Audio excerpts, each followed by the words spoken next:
ناظرین مکرم، ماہ ذی الحج شریف جاری و ساری ہے اور اس ماہ مبارک کے پہلے 10 ایام بہت ہی برکات کے حامل ہیں۔ بالخصوص 9 ذی الحج جسے یوم عرفہ بھی کہا جاتا ہے،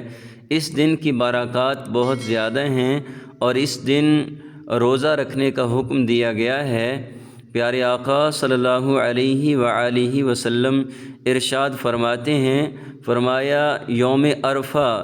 دعا مانگنے کا سب سے افضل ترین دن ہے، یعنی اس دن دعائیں بھی قبول ہوتی ہیں۔ اور فرمایا یوم عرفہ کے دن کا روزہ رکھو، اور ایک دن کا روزہ فرمایا گزشتہ 1 سال اور آئندہ 1 سال کے گناہوں کا کفارہ بن جائے گا، یعنی ایک روزے کی برکت کے صدقے سے 2 سالوں کے گناہ معاف کر دیے جائیں گے، بخشش کی خیرات عطا کر دی جائے گی۔ بہت ہی برکات کا حامل یہ ماہ مبارک ہے، لیکن یاد رکھیے جو حجاج کرام حج کے لیے گئے ہوئے ہیں تو ان کے لیے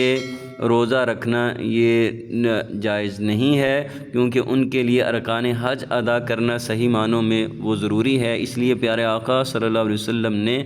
حج کے موقع پر عرفہ کے دن کا روزہ نہیں رکھا، تو یہ روزہ بھی رکھیے اور اللہ سے بخشش اور مغفرت بھی طلب کیجئے، دعائیں بھی کیجئے، انشاءاللہ اللہ تعالیٰ اپنی رحمتوں اور برکتوں سے نواز دیں گے۔